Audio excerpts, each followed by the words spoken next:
practical business, for example, like one of the examples of their sheep graze for 4 hours a day on their type of crop because they get sufficient nutrition in that 4 hours, whereas the neighbour's sheep are grazing for 12 or 13. And then that applies to the food health. Would you like to talk about what you're doing there and how you've measured it? I think probably part of the key to that is the fact that we've been working on the gut microbiome on animals for a long period of time, and we have self-replacing livestock, so we've enabled the animals through the mothers teaching their babies intuitive behaviours and wisdom in grazing diverse landscapes. So I guess the first instance there is having a diversity of plants across the landscape, so the animals have got that opportunity to use that wisdom to support then their gut microbiome, and then not having to use any of the drenching or the grain supplements or any of those kind of things that would disrupt the gut microflora. So that's probably part of that real key. So the animals are able to utilise poorer forage that might be on a farm that you're starting off on a newly degraded farm.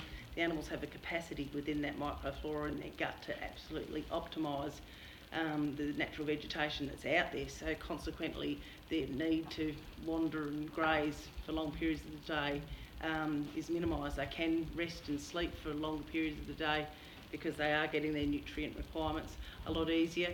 In our low rainfall environment as well, there's not issues with leaching, but we're also working on the soil health across the whole landscape with our farming practice as well. So we're working on the two elements at the same time with the animal health and the soil health. I think the key of it's been the integration and using those. I see the examples around the world, it's either cropping or livestock, with the integration of the livestock with the cropping. The key of those animal gut for the success of our cropping program, which is a big cropping program. We're talking 17,000, 16,000 acres of crop every year, and the key differences those animals are making is absolutely enormous to the outcome of those cereal crops and how that's all performing. And the resilience of the animals, the drought proofing it's doing.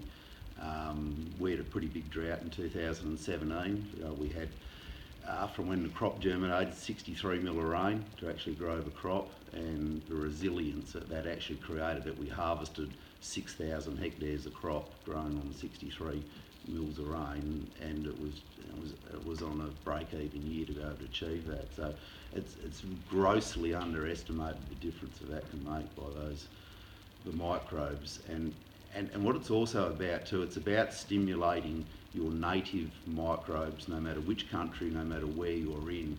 You hear all about it when they look at the microbial system, about adding a few microbes in a can or introduced microbes. You don't want to introduce microbes, you just want to be able to stimulate the natives that you have there.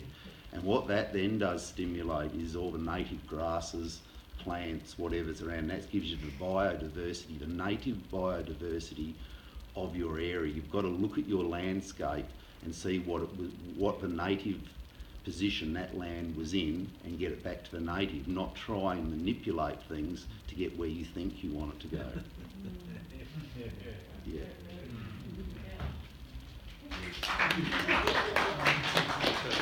Especially with regard to methane emissions, there's been work done in Australia at Queensland University using an algae that grows in the Sea of Carpentaria, where 250 grams in the feed per day would reduce the methane emissions by 80%. But more over and above that, the health of the animals improved, they matured better and was more productive.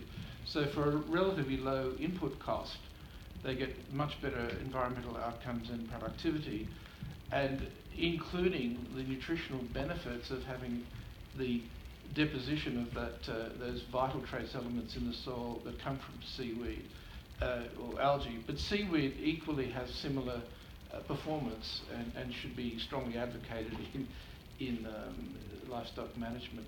Secondly, just to mine down, if I can use that word, because I know farming can be a mining operation, it shouldn't be, but to mine down, I think, to me, one of the central focuses, if farmers got that their central task is to grow humus, everything follows from that, because it interfaces with water, air, food quality, nutrients, conservation and cycling, and health of the planet right down to individual people.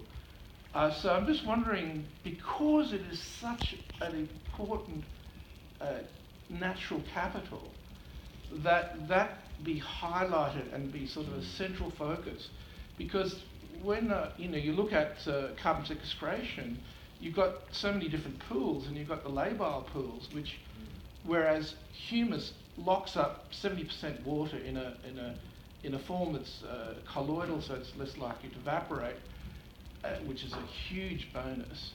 And secondly, it's a stable form of carbon, and I think when you abstract it to soil organic carbon, is that looking at the stable component or the labile component sort of meshed together?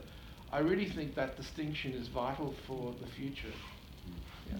Well, I'm sure others might want to comment, including all of you, because there's obviously a lot of expertise in here. But I think two critical issues to bring up, which came up in our work, is proxies. So if humus is a proxy for an enormous amount of good, then that leads to the second issue, which is weightings. So we in the categories that we had, 10, we didn't attempt to weight them, but you could argue from the earlier conversation that the public health outcome, because it's 50% of the externalities, ought to be heavily weighted, the cultural and social capital, if you like, whereas others might not. And then on the other hand, there's going to be people who are interested, as Adele mentioned, biodiversity. They might put a high weighting on that. But in terms of what we're advising our Secretary of State, we'll be putting exactly the emphasis on it that you have suggested, because we think that probably the biggest single thing that farmers could do is build humus. Yeah. So yes, please.